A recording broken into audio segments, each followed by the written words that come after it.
Allora che vuoi? Sto registrando e vai avanti tu come ti piace. Sì.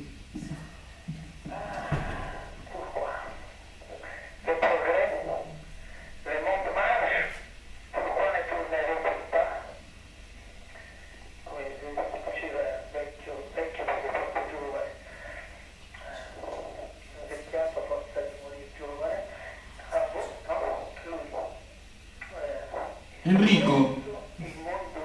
Enrico? È disturbato il telefono però, come mai? No, dovresti... Così va bene? Aspetta, riprendi dall'inizio allora. Ah, vai avanti, va.